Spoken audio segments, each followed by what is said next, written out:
नमस्कार दोस्तों, कथा श्रेणी चैनल में आप सभी का बहुत बहुत स्वागत है। आज मैं आपके सामने एक नई कहानी लेकर प्रस्तुत हुई हूँ। कहानी का शीर्षक है सबसे बड़ा भक्त कौन। एक बार फिर देवर्षि नारद के मन में यह अभिमान पैदा हो गया कि वे ही भगवान विष्णु के सबसे बड़े भक्त हैं। वे सोचने लगे, मैं रात दिन भगवान विष्णु का गुणगान करता हूँ, फिर इस संसार में मुझसे बड़ा भक्त और कौन हो सकता है। किंतु पता नहीं श्री हरि मुझे ऐसा समझते हैं या नहीं। यह विचार कर नारद भगवान विष्णु के पास क्षीर सागर में पहुंचे और उन्हें प्रणाम किया। विष्णु जी बोले, आओ नारद, कहो कैसे आना हुआ। नारद बोले, भगवान, मैं आपसे एक बात पूछने आया हूँ। भगवान विष्णु बोले, मैं तुम्हारे मन की बात जानता हूँ नारद, फिर भी तुम्हारे मुंह से सुनना चाहता हूँ। नारद ने कहा, हे देव, मैं जीवन भर आपका गुणगान करता रहा हूँ। पल पल हर क्षण मुझे बस आपका ही ध्यान रहता है। आप मुझे यह बताइए कि क्या मुझसे भी बड़ा आपका कोई अन्य भक्त है संसार में। भगवान विष्णु समझ तो पहले ही गए थे कि नारद को अपनी भक्ति पर अभिमान पैदा हो गया है, किंतु अपने मन की बात छुपाकर वे बोले, नारद, इस प्रश्न के लिए तो तुम्हें मेरे साथ मृत्यु लोक चलना पड़ेगा। नारद बोले, ठीक है भगवान, मैं मृत्यु लोक चलने के लिए तैयार हूं। भगवान विष्णु नारद को लेकर मृत्यु लोक चल पड़े। धरती पर पहुंचकर दोनों ने किसान का भेष धारण किया और एक गांव के किनारे बनी एक झोपड़ी की ओर चल पड़े। विष्णु बोले, नारद, मेरा एक बहुत बड़ा भक्त यहाँ इस कुटिया में रहता है। आश्चर्य है, क्या मुझसे बढ़कर भी किसी की भक्ति हो सकती है। नारद के मुख से निकला, क्या वह भी मेरी तरह आपका ध्यान लगाए रहता है। आओ स्वयं ही जान लोगे, विष्णु ने कहा और उस कुटिया की ओर बढ़ गए। किसान उस समय कुटिया के बाहर अपनी गाय को बांध रहा था। उसके मुख से हरि हरि गोविंद का स्वर निकल रहा था। किसान भेषधारी विष्णु ने उसके निकट जाकर नारायण नारायण कहा तो किसान ने विनीत स्वर में पूछा, आप कहां से आए हैं भद्र? मेरे लिए कोई सेवा हो तो निसंकोच बताइए। किसान वेशधारी भगवान विष्णु ने कहा, हम नगर जा रहे हैं, पर अंधेरा गिरने लगा है।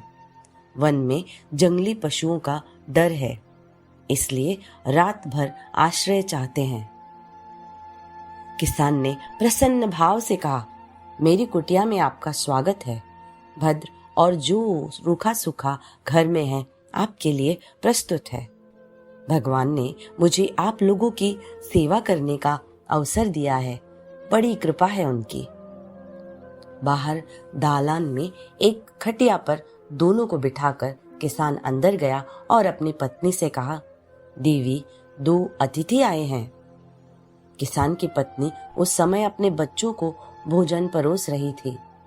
धीरे से आटे का बर्तन दिखाते हुए बोली, घर में इतना सा ही आटा है और ये बच्चे और भोजन मांग रहे हैं। किसान बोला, कोई बात नहीं, हम अतिथियों को भरपेट भोजन कराएंगे। तुम बच्चों को आज कांजिक बनाकर पिला देना। नारद और भगवान विष्णु ने उन दोनों का सारा वार्तालाप सुना, फिर भी परीक्षा के लिए भोजन की थाली पर बैठ गए। जब दोनों भरपेट भोजन कर चुके थे तो नारद सोचने लगे, ये सीधा साधा गृहस्थ भगवान का सबसे बड़ा भक्त कैसे हो सकता है। उधर श्री हरि ने किसान से और भोजन लाने की फरमाइश कर दी। बोले, मेरा पेट अभी नहीं भरा, क्या और भोजन मिलेगा? किसान रसोई घर में गया और जाकर पत्नी से पूछा, कुछ और भोजन बचा है क्या? पत्नी बोली, बच्चों के लिए कांजी बनाई, बस वही शेष है। विष्णु और नारद वह भी पी गए। किसान और उसके परिवार को भूखे ही सोना पड़ा। भूखे बच्चे माँ का आंचल थाम कह उठे, माँ, नींद नहीं आ रही है, मुझे बड़े जोर से भूख लगी है।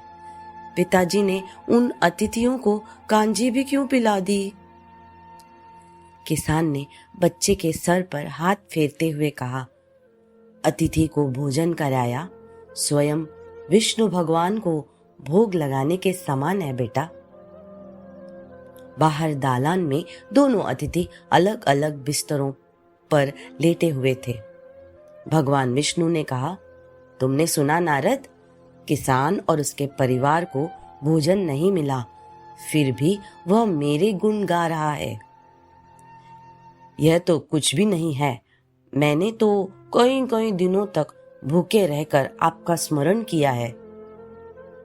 अगले दिन सुबह उन्होंने देखा किसान भगवान विष्णु की मूर्ति के सामने कह रहा था, गोविंद हरि हरि, तुम सदा मेरे मन में बसे रहो, बस मुझे कुछ और नहीं चाहिए। फिर दोनों अतिथियों से बोला, हरि की बड़ी कृपा है, वही जग का रखवाला है। प्रभु की दया से रात को कोई कष्ट तो नहीं हुआ। जब तक आपका जी चाहे तब तक आप दोनों यहाँ रहें, मैं खेत पर जा रहा हूँ। किसान भेषधारी श्री हरि बोले, हम भी तुम्हारे साथ चलेंगे, यदि तुम्हें कोई आपत्ति ना हो तो। नारद और विष्णु भगवान किसान के साथ उसके खेत पर गए। किसान बोला, यही है अपना खेत, अब मैं अपना काम करूंगा, गोविंद हरि हरि। नारद बोले, तुम तो सत्पुरुष हो, भगवान के बड़े भक्त हो, हर घड़ी उनका नाम लेते रहते हो। किसान बोला, अरे कहाँ, काम से जब भी थोड़ा समय मिलता है तभी उनका नाम लेता हूँ। नारद ने पूछा, कब कब मिलता है समय? किसान बोला, सुबह उठता हूँ तब, रात को सोता हूँ तब, और दिन में जब भी काम से समय मिल जाए। ओ, समझा, नारद के मुख से निकला। दोनों जब किसान से विदा लेकर चले तो नारद ने व्यंग्यात्मक स्वर में कहा, आपने सुना भगवान, वह सुबह शाम 2 बार ही आपका स्मरण करता है, जबकि मैं हर समय ध्यान करता हूँ, फिर भी आप उसे महान भक्त बताते हैं। नारद की बात सुनकर श्री हरि चुप रहे, किंतु मन ही मन उन्होंने कहा, कारण भी जान जाओगे नारद। विष्णु ने कलश को तेल में लबालब भर के नारद को दे दिया और बोले, नारद, इसे अपने सिर पर रखकर बिना हाथ लगाए सामने वाली पहाड़ी तक चले जाओ। ध्यान रहे इस कलश में रखे तेल की एक भी बूंद जमीन पर गिरने न पाए। नारद बोले, यह कार्य सहज तो नहीं है। यह कहकर नारद ने कलश सिर पर रख लिया और पहाड़ी की ओर चल दिए। नारद पहाड़ी तक गए और लौट आए। विष्णु बोले, लौट आए नारद, ठीक है, अब बताओ कि इतनी दूर जाने और आने में तुमने कितनी बार मेरा स्मरण किया है? नारद बोले, एक बार भी नहीं भगवन, करता भी कैसे, मेरा सारा ध्यान तो तेल और कलश की तरफ लगा हुआ था।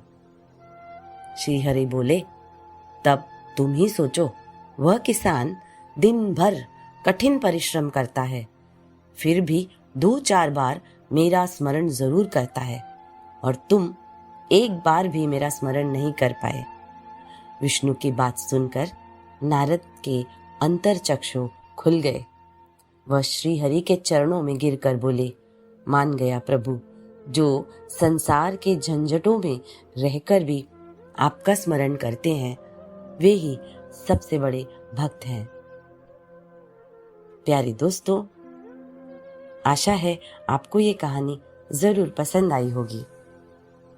चैनल को सब्सक्राइब करना ना भूलें शेयर करना ना भूलें, लाइक करें और कमेंट करके बताएं कि कैसा लगा आपको हमारा ये चैनल। धन्यवाद।